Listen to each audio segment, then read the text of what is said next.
Ainda não. We are super live. Vamos esperar o estúdio avisar a gente aqui, os técnicos. Are you ready? We're ready for it. A Ivonete já chegou. Tudo bem? Hello. Espera aí. Hello. Can we go? Nosso Ask estúdio. the people. Eles sabem. Nosso estúdio está. Yes, we are good to go, guys, okay? All right. Bom, internautas, muito boa noite. Estamos aqui de Nova York, de Midtown Manhattan, do Gotham Studios. Meu nome é Fred Gouveia. Eu sou Yara Gouveia, mas a gente não tá live no Facebook. Não estamos live no Facebook. Não estamos. Tell the guy. I think we're not live, it seems, on Facebook. No, because you have to transmit from Yara Gouveia. We're working on little glitches, little technical details. Okay, one moment, guys. All Ok? right. All good. Vamos ver que já chegou. No meio tempo, estamos ela- aqui, Admir e Ivonete, no nosso estúdio. Aqui a Jurema está dizendo que ela e o Sérgio já está, e quem mais no camarote. Camarote VIP, tem já- champanhe e caviar à vontade. Não, a gente ainda não está no Facebook Live. Estamos chegando. Como é que tá o dia de vocês, pessoal? São Paulo, chuvas? Já secou a cidade? Já voltou à normalidade? Aqui, agora a gente está. Pronto. Que bom. Bora lá. Então vamos. Muito boa noite a todos os internautas, ouvintes. Aqui é Fred Gouveia. Yara Gouveia, e aqui é boa tarde. Nós estamos, boa tarde, boa noite, 5h30 de Nova York, 7h30 da noite do Brasil. Estamos em Midtown Manhattan, no Gotham Studios. No estúdio hoje um pouco mais, digamos, rústico e austero. Uma cabine de som bem mais protegida dos elementos, porque está chovendo muito lá fora. Eu estou Então me eles colocaram sentindo numa lata de sardinha. numa lata de sardinha. Bem apertadinha. Não é VIP hoje, pessoal. Eles fizeram aquele primeiro lá pra agradar a gente, que foi a primeira gravação. Aí depois falaram, vamos colocar aqueles dois loucos lá no inferninho, na cabine de som e fechar a porta. Eles também iam colocar uma foto ali atrás, eu também não estou vendo a foto. Tem problema. A gente está evoluindo essa ideia de conteúdo de qualidade e compartilhar com vocês à medida que a gente vai aprendendo. Então a gente quer os seus comentários, a gente acolhe todas as sugestões construtivas. Então, por favor, se expressem, participe deste bate-papo. E esse bate-papo hoje será diferente. Diferente. Eu que vou entrevistar o Fred. Vou fazer todas as perguntas Ei, que eu tenho Kirsten. mais ou menos preparado para ele. Ele nem sabe o que eu preparei. A gente não combina porque a gente quer realmente que seja Hello, bem Henry. espontâneo. E também vou fazer as perguntas que que eu conseguir acompanhar aqui, tanto no Instagram como no Facebook. Então, podemos começar? Podemos começar, Yara. Aqui, Então- para os que estão no meu Instagram, essa Yara Gouveia, minha irmã mais nova, Atrás aqui. dos microfones. Dos microfones e tudo. Bom, então Vamos vamos lá. lá. Fred, vamos começar assim, né? Rapidamente resume como é que você chegou nos Estados Unidos e em seguida aqui para Nova York, que você já está há quantos anos aqui em Nova York? Eu cheguei nos Estados Unidos num voo da Varig, de São Paulo. Foi resumido, foi 9 horas e a gente chegou em Miami. Tá bom, e aí? Na verdade, eu vim para Miami por causa dos meus pais. Meu pai tinha saído de uma empresa para a qual ele trabalhava como analista de sistemas em 1988. E aí, em 89, ele foi mandado embora. E aí, aquele pé na bunda, como a gente diz no Brasil, foi o que arremessou ele para as estrelas, porque ele decidiu abrir a própria empresa de consultoria de tecnologia, de software, e ele não podia estar no melhor timing, já que a década de 90 para a tecnologia, para a internet, foi o maior boom. Então, com isso, em 1992 ou 93, ele já estava com clientes americanos para a empresa dele que queriam que ele tivesse uma base nos Estados Unidos para fins de contrato. E numa dessas ele foi para Miami, comprou um apartamento e chegou em São Paulo com a chave, falando, comprei um apartamento para a gente passar férias. E aquilo foi um choque, lembra? Ele Lembro. foi sozinho, chegou com a chave. Daí a gente foi para Miami, passou 2 temporadas de férias, a gente se apaixonou, conheci grandes amigos lá no condomínio, Fernando Luz, Daniela, Marcela, Fred, grandes amigos do Brasil. E depois de 2 temporadas, a gente falou, vamos fazer a experiência de se mudar, de morar em Miami. E eu tinha 13 para 14 anos, não estava com vontade de sair do Brasil, estava prestes a começar a sair com os meus amigos. E Miami era uma ideia assim tão distante na época. E aí nós viemos em agosto de 1994. Eu entrei na 8ª série, eu comecei de novo a 8ª série, porque eu estava no meio da 8ª série no Brasil. Comecei ela em setembro, não falava uma palavra de inglês, mas fui muito bem acolhido pelos professores. As primeiras 3 semanas eu só falava yes, yes, no. Aí se eu tinha uma reação estranha, aí eu falava no ou yes. E foi assim que eu cheguei nos Estados Unidos. Muito bem. E aí, para Nova York, como é que foi? Uau, Nova York, então a gente dá um pulo no tempo de vários anos, quase 2 décadas, em 2007. Eu assisti um filme chamado Tocar e Luchar, que é um filme venezuelano que documenta o maior programa de educação musical do planeta, chamado El Sistema. Para aqueles que são músicos que estão nos ouvindo, vão saber o que eu estou falando. O El Sistema, fundado pelo José Antônio Abreu, chegou a ter 500 mil jovens crianças em orquestras e corais em todo o país da Venezuela. E eles estavam mostrando um documentário no Festival de Filme de Miami, eu lembro disso, em 2007, falando sobre o que é esse sistema de música que tem um retorno social e acolhe as crianças, fazem elas se sentir parte de uma comunidade maravilhosa, e muitas delas viram músicos profissionais porque a qualidade da execução que eles fazem é incrível. Eles têm crianças com problemas audiovisuais que tocam em orquestras e cantam em corais, é uma coisa maravilhosa. E eu nunca esqueço, assistindo aquele DVD, aquele filme, eu chorava que nem uma criança, porque aquilo rompeu paradigmas de ver crianças na mais miséria, mais pobreza, tocando Tchaikovsky, violino, Bach e violoncelo e se deliciando com esses mestres da música europeia imortal e radiantes, né? Mas esse momento fez você tomar uma decisão? Sim, esse momento foi quando eu saí do cinema, fui pra praia à noite sozinho, fiquei olhando para o céu e perguntando para Deus, eu quero participar disso, eu quero participar disso, eu quero fazer parte desse movimento. Foi quando eu comecei no Google a pesquisar orquestras nos Estados Unidos que tinham esse programa de educação musical. E foi quando eu achei uma orquestra aqui em Nova York, chamada Filarmônica das Américas, fundada por uma jovem maestrina mexicana chamada Alondra de la Parra. Quando eu vi a orquestra, quando eu vi o website, eu mandei um e-mail, eu liguei, mandei 2, 3, 4, 5, 15, 20 e-mails, liguei várias vezes até eu azucrinar a orquestra tanto que eles decidiram me dar uma chance de ser entrevistado. Aí eu vim ser entrevistado e me mudei. Fui contratado e me mudei. E começou a trabalhar com a orquestra. Com a orquestra.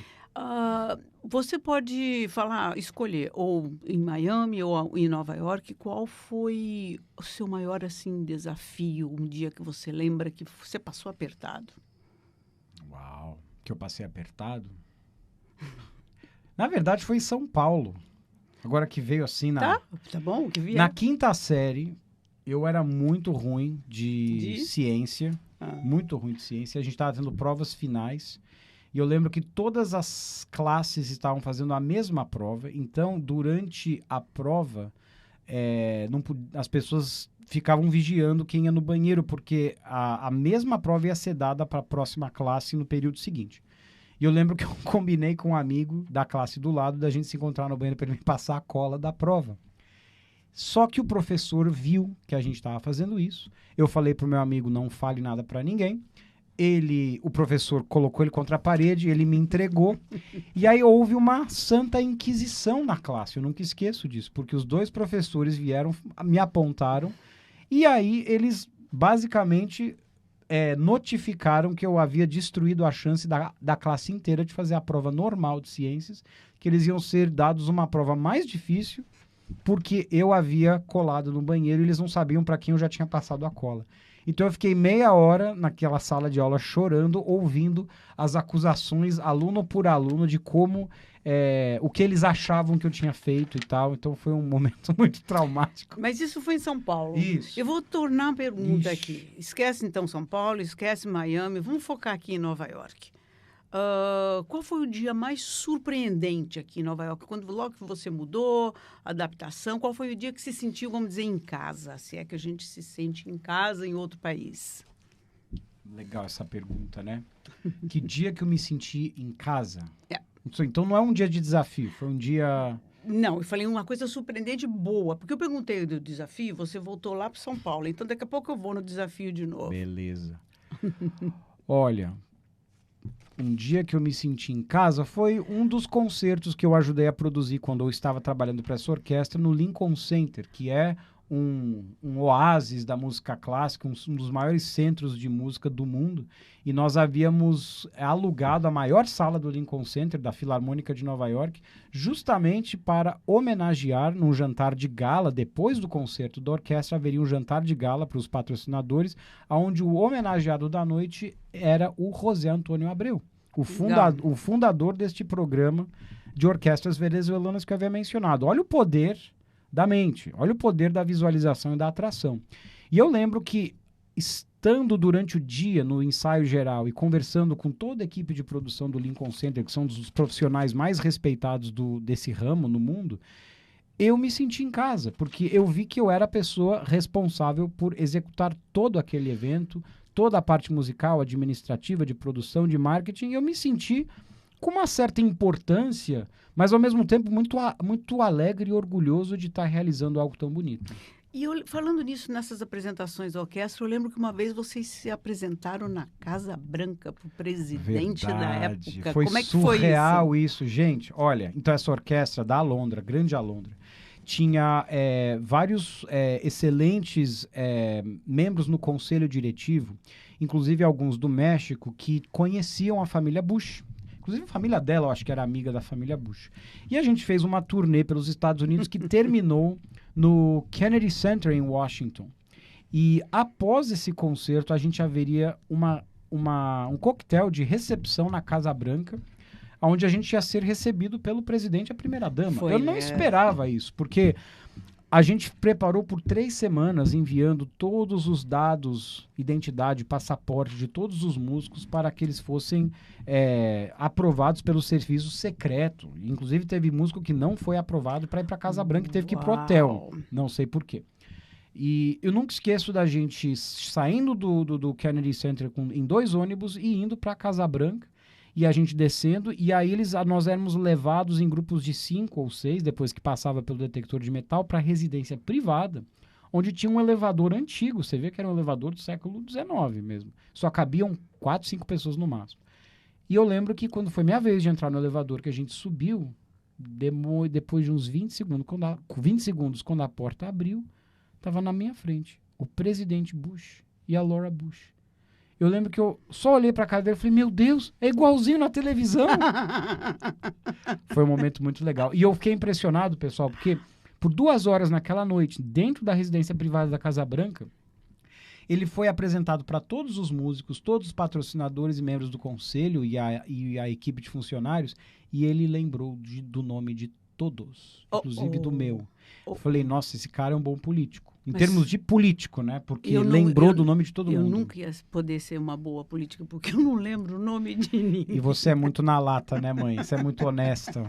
Você não tem papa na língua. Político tem que ter papa na língua um pouco, não é? Então, pelo que eu estou entendendo, você chegou lá naquele sonho que você tinha de trabalhar com a música, estava trabalhando com a música, mas hoje você está numa carreira de corretor de imóveis. Pois é. Como é que foi essa mudança? Bom, não, é uma mudança que é até um pouco natural se você parar e pensar que o meu estudo na faculdade, o meu diploma é em gestão cultural. Então, toda a parte de captação de patrocínio para fazer concertos de orquestra, todo o marketing para criação de plateia e público de orquestras foi o que eu estudei e foi o que eu fazia antes. Então, era um ramo de vendas, né? E vender, eu acho que é um skill set, né? Uma habilidade que você consegue transferir para qualquer ramo. Eu acho que contanto que você acredite no produto que você vende, você consegue vender ele para qualquer um se você tem essa habilidade de vendas, né? E vamos combinar que quando você está aqui nesses apartamentos em Nova York visitando, vendo a vista, vendo os acabamentos, é um mundo muito agradável, né? E poder ajudar pessoas que são extremamente bem-sucedidas, famílias, que têm histórias de vidas fascinantes, conquistarem esse sonho de ter um imóvel aqui para passar férias, ou para os filhos estudarem, ou porque são empresários que querem diversificar o dinheiro e ter um cantinho aqui, é uma honra, né? Inclusive pessoas famosas e...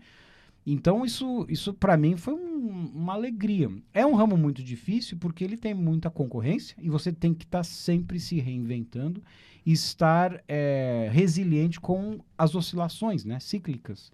Mas é uma experiência legal. O que o real estate permite as pessoas fazerem, se elas se disciplinarem bem, você consegue continuar os seus hobbies paralelos enquanto você vende os imóveis. Isso é legal, mas uma coisa que você falou aí que eu acho assim importante, que acho que qualquer carreira você tem que estar sempre se reinventando.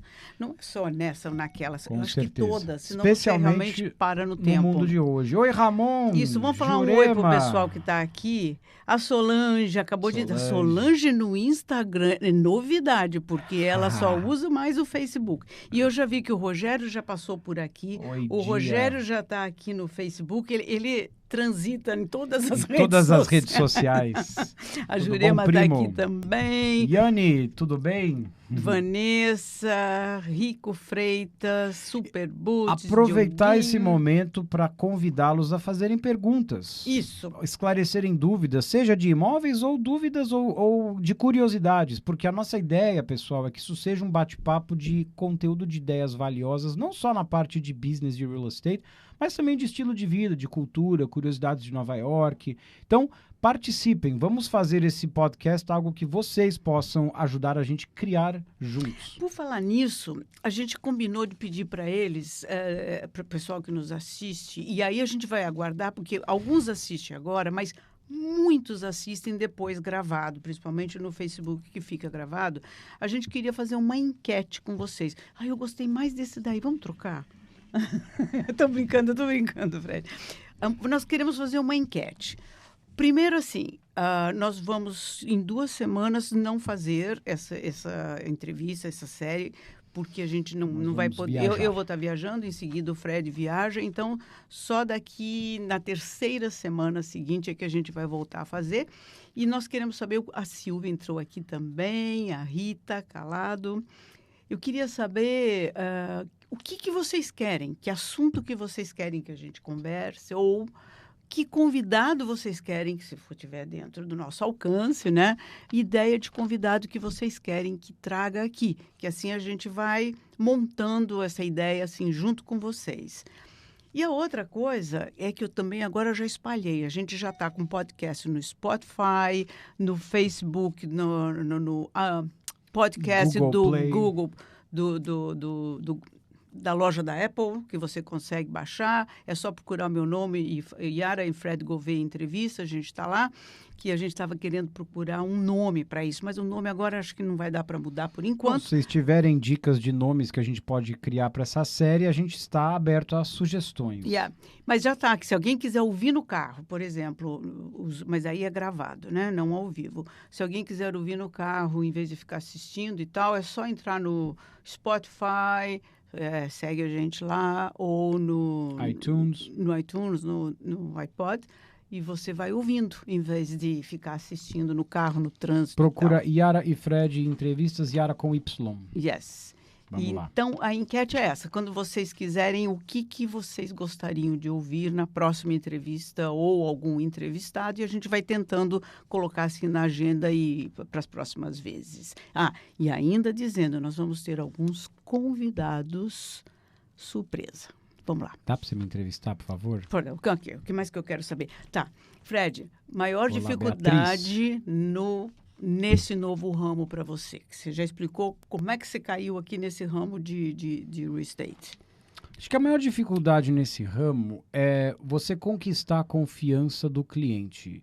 Muitos clientes vêm através de nós por apresentações e indicações e estes já vêm com um grau de confiança porque foram apresentados. Mas muitos vêm porque nos acharam na internet E mesmo às vezes, aqueles que vêm por indicação vêm com ideias pré-concebidas de como funciona o mercado imobiliário baseado na experiência que eles têm no Brasil.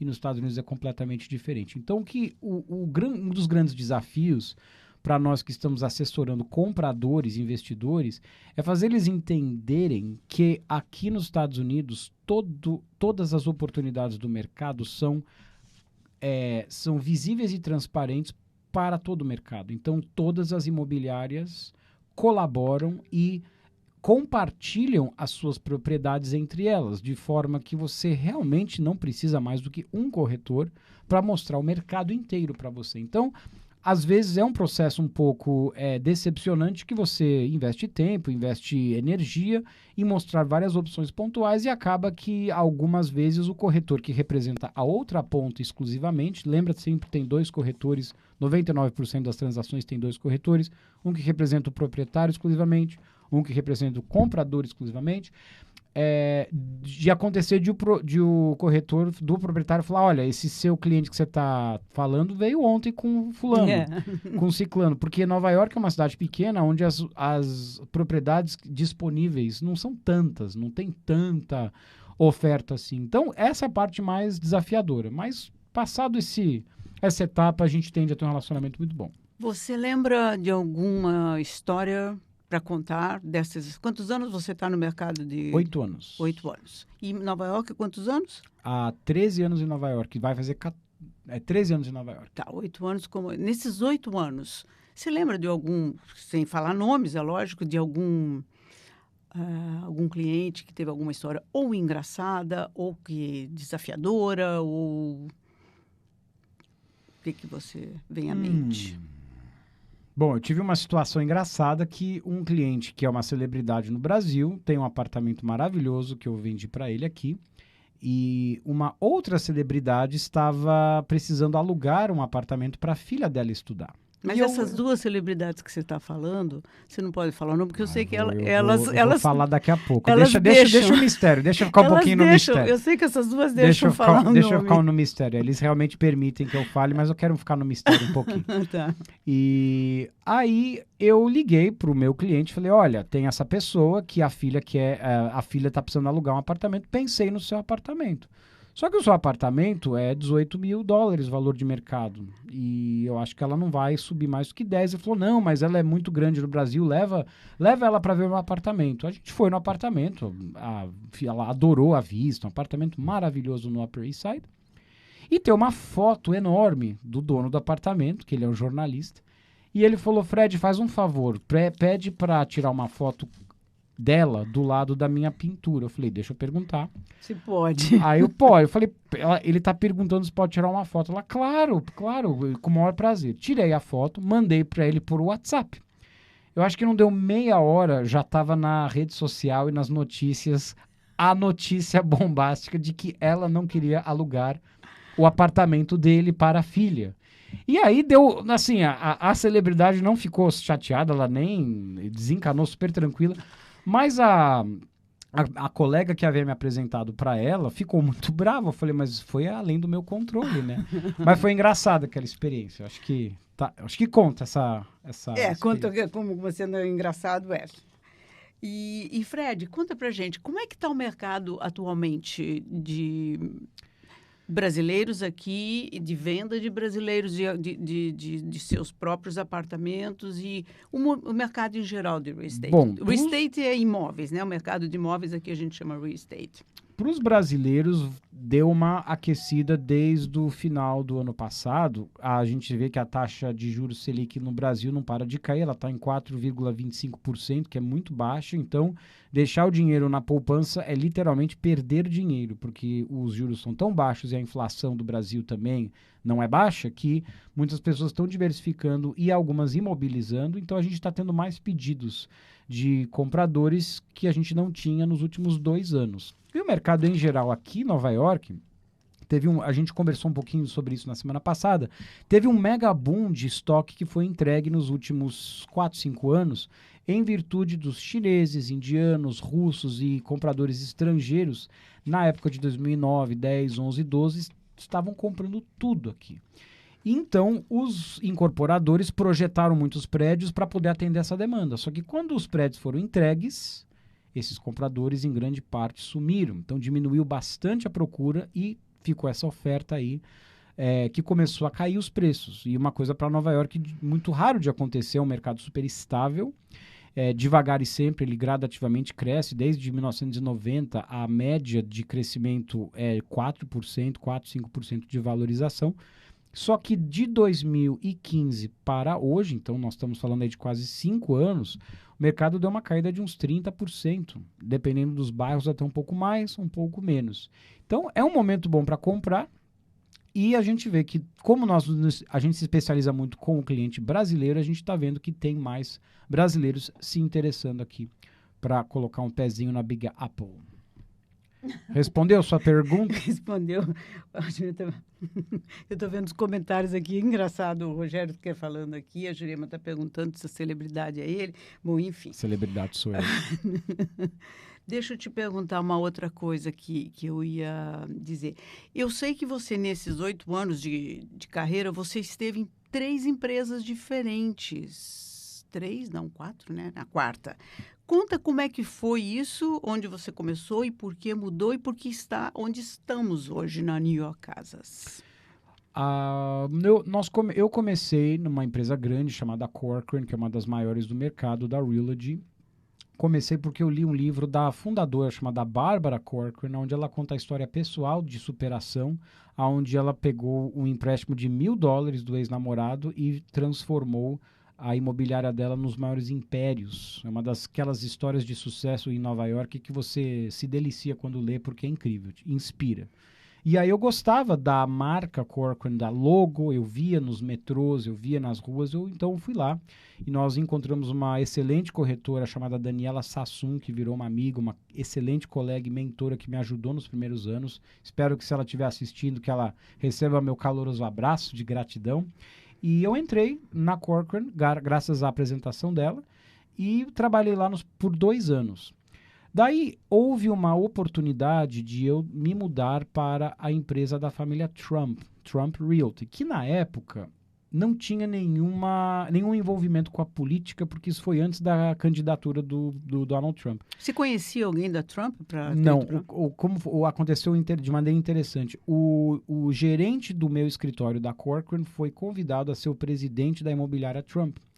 E na época, a marca Trump para estrangeiros tinha um certo valor. Um apelo maior. Um apelo, um prestígio, tinha Não, e ela era super bem localizada em frente ao Central Park, as pessoas passavam na porta e Exato, já viam ali. Exato. Então ele me convidou para eu ir para a imobiliária da família Trump. Eu fiz a entrevista de trabalho com o Eric Trump, que eu nem sabia que era filho do Donald Trump. Quando estava fazendo a entrevista. Foi muito engraçado, porque eu fui totalmente desarmado de qualquer inibição, porque eu vi o nome dele rápido na assinatura do e-mail, Eric Trump, eu achei que deve ser a assinatura Trump, né? De todos que trabalham lá, né? Eu não conectei as coisas.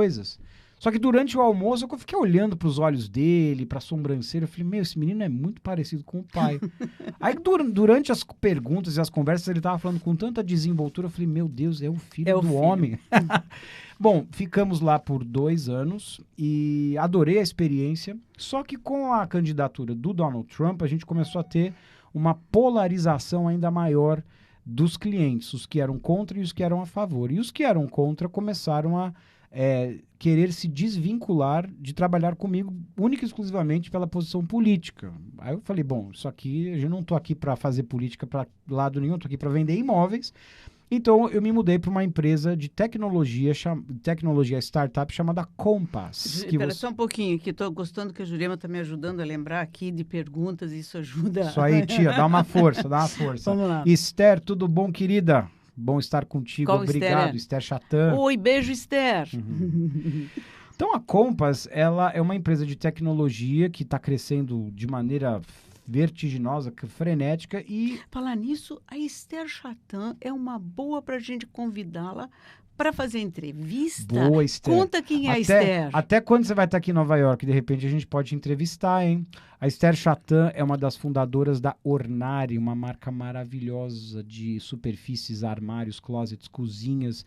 E é uma pessoa que eu tenho um carinho especial. Já fui? Ah, que pena! Vai ficar para a próxima, Esther. Tenho um carinho especial por ela porque a gente compartilha o mesmo dia de aniversário, 24 de agosto, e nós somos canhotos. Então, eu e a me Esther espelho está nela. sempre aqui, nós estivemos juntas num evento lá na Ornari daqui de Nova York, foi bacana a participação sobre as mulheres positivas, várias mulheres aqui de Nova York, foi muito bacana. Então, na próxima vez que ela estiver aqui, a gente combina para ela vir falar Vamos com a marcar, gente. Esther. A gente tem um estúdio aqui bilionário no centro de Manhattan com uma tecnologia de ponta. Dá pra gente bater um papo legal. Mas onde é que a gente estava mesmo? Não lembro. Não acredito, antes da Esther, você estava contando do Ah, você estava então, na que Trump. aí eu fui para Compass, nessa empresa de tecnologia, de real estate, uma empresa maravilhosa, só que a gente percebeu que chega uma hora que a tecnologia em si permite com que o acesso ao conteúdo, à informação, se democratize, de forma que você não precisa necessariamente, dependendo do nicho de business que você trabalha, estar vinculado a uma grande imobiliária com grande nome e reconhecimento de marca. No nosso caso, como a gente trabalha com investidores estrangeiros, a maioria brasileiros, o que importa é o nosso relacionamento com os clientes, o nosso expertise, a nossa habilidade de falar o idioma do cliente, de entender os pontos culturais que o cliente espera receber e os gostos e preferências do brasileiro e o acesso aos profissionais desse ramo, que são os banqueiros, os advogados, os contadores, os gestores de propriedade, os dog walkers e por aí vai, que também são O que é brasileiros. dog walkers? Explica. Os andadores de cachorros, que passeiam com os cachorros. Que aqui em Nova York tem muito, porque muita gente tem cachorro aqui, mas trabalha, não tem tempo para sair com cachorro, então contrata as Olá, pessoas. Olegário, grande arquiteto, uma honra tê-lo aqui conosco. Obrigado, Esther, por apresentá-lo. Sandra, boa noite. E Luiz Veneziano, Sandra Monticelli. Crazy for pão de queijo, pessoal. O melhor pão de queijo de Da Nova cidade. York é do Helder. Crazy for pão de queijo. Segue ele. Você não vai acreditar o que é o pão de queijo desse rapaz. É de comer de joelho. Se quiser, depois a gente manda as informações aqui, inbox, como vocês quiserem, nos comentários, enfim, do pão de queijo do Helder. Deixa eu te falar uma coisa. E como é que você saiu da Compass, que daí eu já estava junto, né? Isso. E foi para New York A Casas. minha mãe, Yara, já estava em Nova York nessa época. Felipe, o Felipe, o Olá, irmão do Felipe. Fred, o Felipe Gouveia. Lá de São Francisco. É o meu filho que eu tô com saudade, que o mês que vem estarei lá com ele, se Deus quiser. Nós fomos para New York Casas por causa do fundador, o Philip Horchik, que é um holandês e que deu uma sorte grande porque casou com uma brasileira maravilhosa chamada Laiane. Ele é um visionário, um empreendedor extremamente ágil, eficiente e com ideias criativas de marketing que são brilhantes. E a gente percebe que nesse ramo imobiliário, como em qualquer ramo, você precisa estar sempre inovando. E a ideia de uma venda não pode mais ser uma venda. Ela tem que ser uma conquista de valores, de conteúdo, de experiências, de apresentações a pessoas, de convites que formam um todo, é um pacote complexo. que resulta naturalmente numa venda, porque a tecnologia, vamos ser bem sinceros, ela tornou o acesso a imóveis e a viagens aéreas e a pacotes de tudo, né? É uma coisa que está tirando cada vez mais os intermediadores. Então, para responder a sua pergunta, antes que você interrompa... Não, é porque só para dizer que o Felipe está agora nos assistindo. Olá, Philip. Também, e a casinha acabou de entrar Eu também. estou enchendo a sua bola aqui, Philip, live on the air. E então, por causa dessa atitude do Philip de ser extremamente ágil, eficiente, generoso, flexível e tal, a gente se mudou para o New York Casas faz mais de um ano, porque é gostoso estar numa empresa pequena de família, onde a gente tem um acesso super direto, franco e transparente com o dono.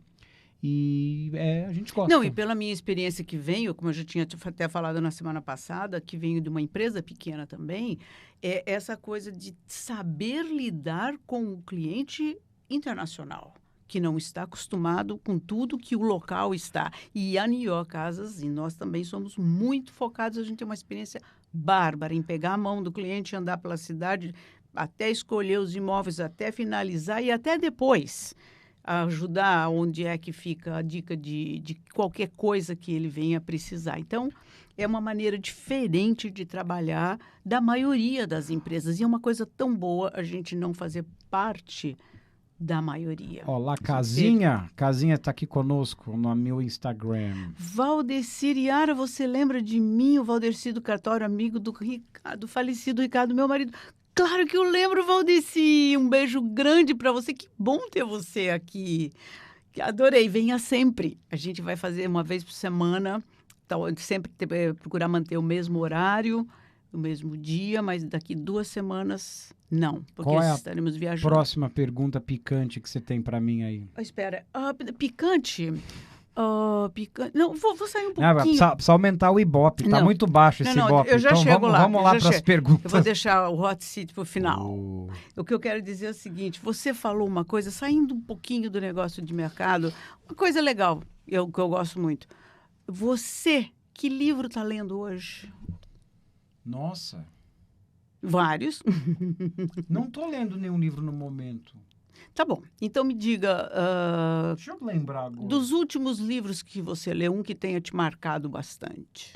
Eu vou falar um livro que eu li 2 vezes e foi uma das... É um livro que todo mundo conhece, não tem nada de esotérico, mas é uma dica de um livro que mudou a minha vida, porque eu estava indo estudar administração de empresas, não estava feliz, mas não sabia se eu tinha coragem suficiente de fazer música. E eu peguei o livro do Paulo Coelho, Alquimista, li naquela época e mudei para a escola de música. E depois eu reli ele recentemente.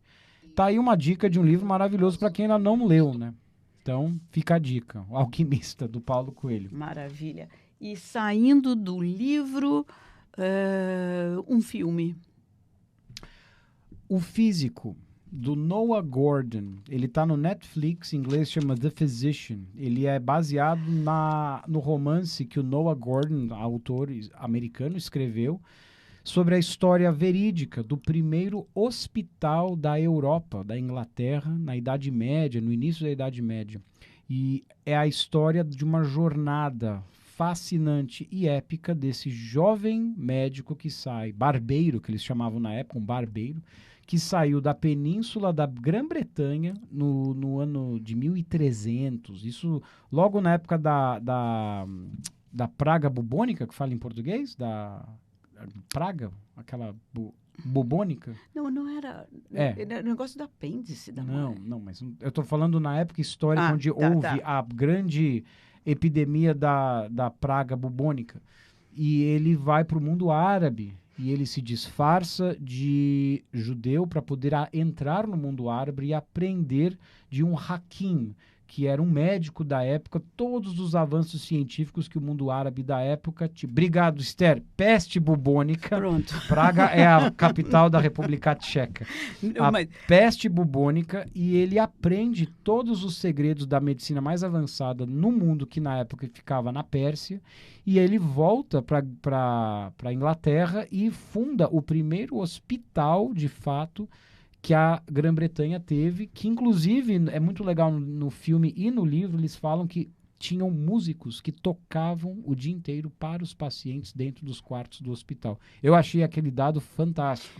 Eu falei um negócio do apendicite porque era uma doença que matava na época que a mãe dele morreu disso e ele vai atrás de aprender, de buscar, né, a cura, né, que quando fez a cirurgia. Bom, enfim, esse é tanto o livro como o filme é maravilhoso. Claro, quem lê o livro sempre acha o livro melhor do que o filme. I want to give a quick shout out to Caleb, who's watching us and doesn't speak Portuguese, I think. We're going to be doing some of these in English as well for our English speakers. Good to have you with us, Caleb, and I hope you can Google Translate what we're talking about.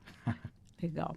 O Fred, então, a gente falou de livro, a gente falou de filme. Uma coisa que eu queria te perguntar também. Fala-me de uma viagem, um país que você conheceu e que você guarda, assim, a vontade de voltar, por exemplo. Bom, definitivamente a Turquia, para quem nunca esteve na Turquia, está em um lugar maravilhoso. Istambul é uma cidade mágica que é a cruzamento de tantas civilizações e tem uma área da Turquia na costa chamada Bodrum, que é muitas vezes comparado com Mykonos da Grécia. Esse seria o Mykonos da Turquia, chamado Bodrum. Um lugar mágico com restaurantes maravilhosos, e uma das coisas que mais me impressionou da Turquia, eu fui 3 vezes, é o calor humano, a hospitalidade, a generosidade do povo turco, a comida turca. É um lugar maravilhoso.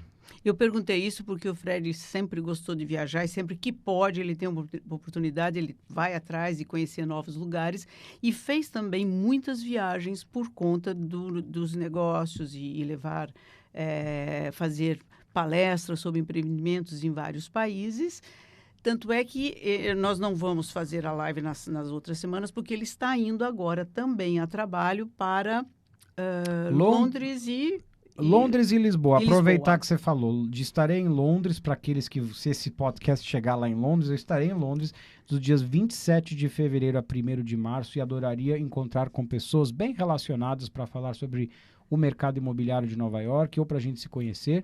E estarei em Lisboa do dia 1º ao dia 4 de março. Então, estou aqui disponível a receber suas dicas de bons restaurantes, bons lugares para conhecer, novidades de ambas as cidades. O Helder está fazendo uma pergunta aqui na Crazy Diz for lá. Pão de Queijo. Qual que é a pergunta? Já que você falou que já vendeu apartamento para celebridades, conta aí pro povo saber que nem sempre celebridades, mesmo com dinheiro, conseguem comprar um apartamento em certos prédios em Manhattan. Nossa, isso é Verdade, Helder. Uma excelente pergunta, inclusive.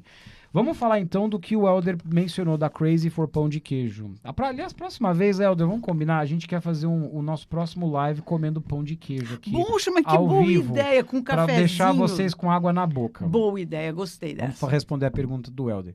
65% mais ou menos do estoque de imóveis em Nova York, em Manhattan, são constituídos de chamados cooperativas. O que é uma cooperativa? É um prédio normal, só que em vez de você receber uma escritura quando você compra o seu imóvel, você, na verdade, recebe um título de ações. Você se torna um acionista de uma empresa, que nem se você comprar ações na Bolsa de Valores de uma empresa, Google, por exemplo.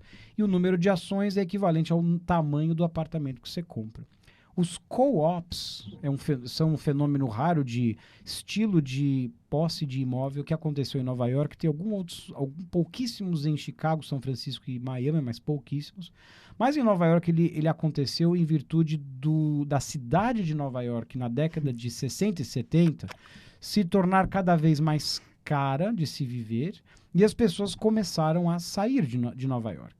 A cidade, para evitar que houvesse esse vazamento de pessoas, essa saída muito grande, começou a criar leis para limitar o aumento no preço de aluguel que era cobrado, o que fez com que os proprietários, que eram investidores que viviam de aluguel, depois de alguns anos, o negócio deles não começou a ser mais interessante. Então, muitos deles começaram a sair desse ramo. E como é que eles saíram do ramo? Eles viraram para os inquilinos dos prédios que eles eram donos e falaram: olha, nós vamos dar uma opção para vocês comprarem os seus imóveis e nós vamos financiar o custo da compra da terra, do terreno, para vocês. Então, os inquilinos formaram essas cooperativas, que são corporações e empresas, compraram seus imóveis e criaram essas cotas. Então, o que acontece? No caso do Helder da Crazy for Pão de Queijo, por você ser um acionista e ser sócio dos seus vizinhos, existem repercussões legais muito mais sérias do que se você tem uma escritura do seu próprio apartamento. Então, qualquer processo por uma pessoa que escorregou na calçada ou alguém que bateu a cabeça no elevador e tal, e processa, ele está processando a corporação e todos os acionistas ao mesmo tempo. Então, você tem uma exposição ao que a gente chama de liability, né, a riscos muito mais alto. Então, o que acontece? Os co-ops têm regras muito exigentes de entrevistar e pré-aprovar qualquer comprador. Então, nós temos um comprador que pode ser bilionário, não me importa quanto dinheiro ele tenha. A gente faz todo o processo de contrato de negociação, assina um contrato com o proprietário a um preço que eles gostam, a gente prepara um calhamaço geralmente de, às vezes, 500, 800, 1000 páginas, que é um dossiê completo do histórico de vida pessoal, financeira, comercial, social desse comprador e apresenta formalmente para os acionistas do prédio, que depois que eles revisam isso, eles viram e falam, ok, nós vamos então marcar uma entrevista presencial com os potenciais compradores, onde eles conversam, eles querem conhecer os compradores. E é interessante que tem casos onde os compradores têm cachorro, por exemplo, pets, e eles chegam a exigir... Eles entrevistam o cachorro também. Eles entrevistam os animais e chegam a exigir cartas assinadas com notarização dos vizinhos atuais destes compradores, atestando por escrito que os cachorros são bem comportados. Exato. E acontece muitas vezes que após essas entrevistas, os compradores são rejeitados. E muitas celebridades foram rejeitadas, como a Diane Keaton, Mariah Carey, Madonna. Em alguns edifícios que elas tinham intenção de comprar. Por causa da notoriedade dos paparazzis, que os donos do prédio não queriam esses holofotes na frente do prédio, simplesmente vetaram a compra. Então, a gente, só para fechar... Ele fala muito. Demais. Só para fechar... Esse tipo de produto não é um produto indicado para estrangeiros ou investidores. Por que não é para estrangeiros? Porque o estrangeiro geralmente tem a maior parte do seu dinheiro em contas bancárias fora dos Estados Unidos. E via de regra desses co-ops, eles querem ver que o comprador potencial mostre que ele tem ativos líquidos em conta bancária dentro dos Estados Unidos de 2 a 3 vezes o valor do imóvel que ele vai comprar. Então, só aí a gente desqualifica 90% dos estrangeiros. E não é bom para investidor porque esses co-ops, eles têm restrições quanto à locação. Muitos só permitem que você alugue o seu imóvel de 2 a cada 5 anos de uso. Os outros 3 anos você tem que usar você mesmo ou seus amigos. Então, para investidor não funciona e para a maioria dos estrangeiros não funciona, o que sobra somente os 35%, aí, 40% dos condomínios, que são prédios igual a gente conhece no Brasil, que você compra e ganha uma escritura. Pronto, falei. Fala pra caramba, tia falou. Obrigado, tia. Eu também te amo. Olha, eu deixo só para finalizar esse assunto, rumores, nunca aconteceu comigo, nunca ouvi falar assim de alguém perto, mas dizem que tem donos que têm cachorro, que o cachorro é meio indisciplinado, que dão calmantes para os cachorros irem nessas entrevistas. Isso não é rumores, isso é fato. O New York Times fez uma matéria Você mostrando acredita isso. nisso? Dos corretores preocupados com os clientes, que os clientes estavam sedando os cachorros e eles estavam testando a dosagem do sedativo com alguns dias de antecedência para o cachorro não chegar também na entrevista totalmente chapado, né? Exatamente. Ó, Fred, deixa eu falar uma coisa aqui. Tem um pessoal que te deu uma dica de restaurante em Lisboa para você não perder. Quer ver quem foi aqui? Deixa eu ver aqui. Eu adoro sardinha. Oh, meu vinho Deus. do Porto. Agora já passou aqui, não sei nem como fazer para chegar lá embaixo. De qualquer maneira... A Yara sugere uma canja rápida no violino na próxima entrevista. Olha. Boa, quem falou aqui é o nosso... um dos líderes que está preparando aquele grupo de hashtag Ngatuba. Ngatuba, a hashtag tá bombando. Aqui o social. Eusário, o João Eusário, ele que está preparando, ele falou para você, porque ele toca também, para você preparar, trazer a próxima vez um violino, só que daí a gente precisa pegar uma sala maior, né? Beijo, Esther, obrigado por estar conosco. Janca Bergala, ela apareceu aqui. Foi ela. Mãe do Fernando. Isso, Janca? A mãe do Fernando Bergalo. Então, mas isso eu sei que ela é mãe, mas eu pensei que ela era Janca. Eu acho que é Janca. Bom, anyway, ela deu uma dica de um restaurante, depois é bom você falar em Portugal, que é imperdível. Eu quero ir lá, Janca, e vou fazer um live e te marcar. Bom, a gente já está quase chegando no fim. Fred, uma curiosidade. Como está a vida sentimental? Ih, mãe, que papo é esse? Não quer falar disso? Nossa. Bom, estou solteiro e na procura. Quem tiver alguém interessante, me apresente. Pronto. Então tá bom, não quer falar? Na próxima vez você fala. Ela está dizendo que é na Avenida... Depois você vai olhar aqui se anota direitinho o nome do restaurante. Ian. A gente conversa depois. Pessoal, perguntas, porque daqui a pouco nós vamos finalizar. Vai ser uma delícia, né, Ivonete, tocar um violinozinho. Boa. A gente tá primeiro se acostumando com esse formato aqui, com esses microfones, esses fones de ouvido e tal. Depois que a gente ficar mais à vontade, a gente toca. Olha, por incrível que pareça, é muito cheio a agenda deles aqui, porque você escolhe a sala que você quer. Essa era a sala que tinha hoje. Porque, é claro, segunda, terça e quarta não se faz tanto podcast ou live. Isso eu estou aprendendo agora. Mas quinta e sexta é lotado.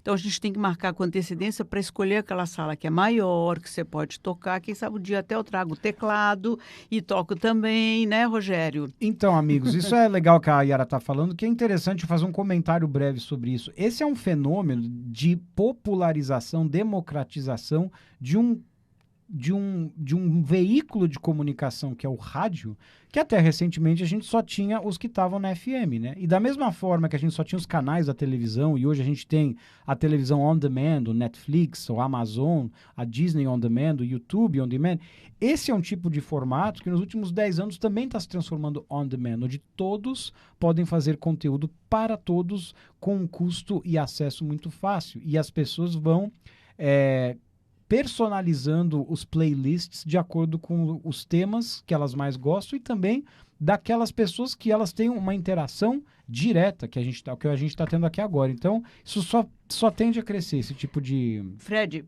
transmissão. Pergunta da tia Jurema, além de trabalho, o que você faz? O que tem de lazer? O que você curte fazer em Nova York? Eu gosto de fazer exercício na academia, isso me traz uma paz interior e é um antidepressivo natural maravilhoso. Eu tive um problema na cervical ano passado, eu levantei a mala de uma cliente, estava muito pesada e a gente alugou um apartamento para ela que não tinha elevador, então eu levantei a mala e subi 5 lances de escada com aquela mala pesadíssima e aquilo deu uma hérnia na cervical. Então eu parei de fazer academia e comecei a nadar. E a natação é um exercício maravilhoso. Então, nadar está sendo a minha... Mas demorou para você descobrir que a natação ajudava tanto na hérnia? Eu já sabia, mas levou tempo para descobrir. Agora, outra coisa muito legal em Nova York é você assistir os concertos. Para quem é músico como eu, ir no Carnegie Hall, no Lincoln Center, a Ivonete sabe. E nessas outras grandes salas de concerto é uma delícia, porque os melhores músicos do mundo estão lá. Olha que legal aqui, a Gisele Luz dizendo que ela está ouvindo no Bluetooth do carro. Ó, tá vendo? Espero que você esteja bem aí, Gisele, onde você está dirigindo. Lembrando novamente, nós já estamos no Spotify e já só procurar Yara e Fred lá, você já acha que a gente deixou o primeiro episódio gravado e aí a hora que a gente receber o link aqui do pessoal do estúdio, a gente sobe o segundo episódio lá, que assim quem quiser acompanhar sem precisar ficar assistindo, olhando para a cara da gente assim o tempo inteiro. Aliás, vai estar também, já o primeiro link está no YouTube também, Yara Gouveia, tudo Yara Gouveia. Yara Gouveia você acha em qualquer lugar. Um beijo, Renato. De Phoenix, Arizona. Ok, boa. Mas a tia é boa de fazer entrevista. Ju, na próxima vez você vai estar aqui fazendo entrevista. Isso aí, tia. Outra pergunta dela, que está quase 5 acabando. minutos, depois a gente acaba. Ela quer saber sobre os trabalhos assistenciais que você tem feito com música. Isso é uma parte de uma iniciativa chamada Caravana do Amor, que a gente... Olá, Pilar, tudo bem? Chamado Caravana do Amor, em inglês Caravan of Love. E, basicamente, é um grupo de voluntários que vai tocar música ao vivo nos asilos, nos hospitais de veteranos de guerra, em casas com deficientes mentais, visuais e físicos. E isso é uma alegria, porque você leva o poder da música para alegrar as pessoas e você acha que você vai ir para dar alguma coisa, você acaba recebendo muito. E aqui a gente vem fazendo esse trabalho desde que eu me mudei, a gente vai 1 ou 2 vezes ao mês para um asilo no Brooklyn e para um hospital dos veteranos de guerra. E é legal que nesse hospital especificamente tem 2 alas que a gente visita. Uma ala é só das pessoas com problemas de dependência química e a outra ala é com pessoas que têm problemas mentais. Então, bipolaridade, esquizofrenia, alucinações. E traumas de guerra. Traumas de guerra e doenças mentais graves. Inclusive, é uma coisa que parte o coração. Nessa ala, a gente vê que existem enfermeiros que ficam com a cadeira na frente do quarto dos pacientes, muitos deles só de olho. Assistência 24 horas. 24 horas para evitar que eles se suicidem. Ou se machuquem. Eu acompanho nessas caravanas e eu penso, assim, esses 2 lugares diferentes. Um lugar é só de velhinhos.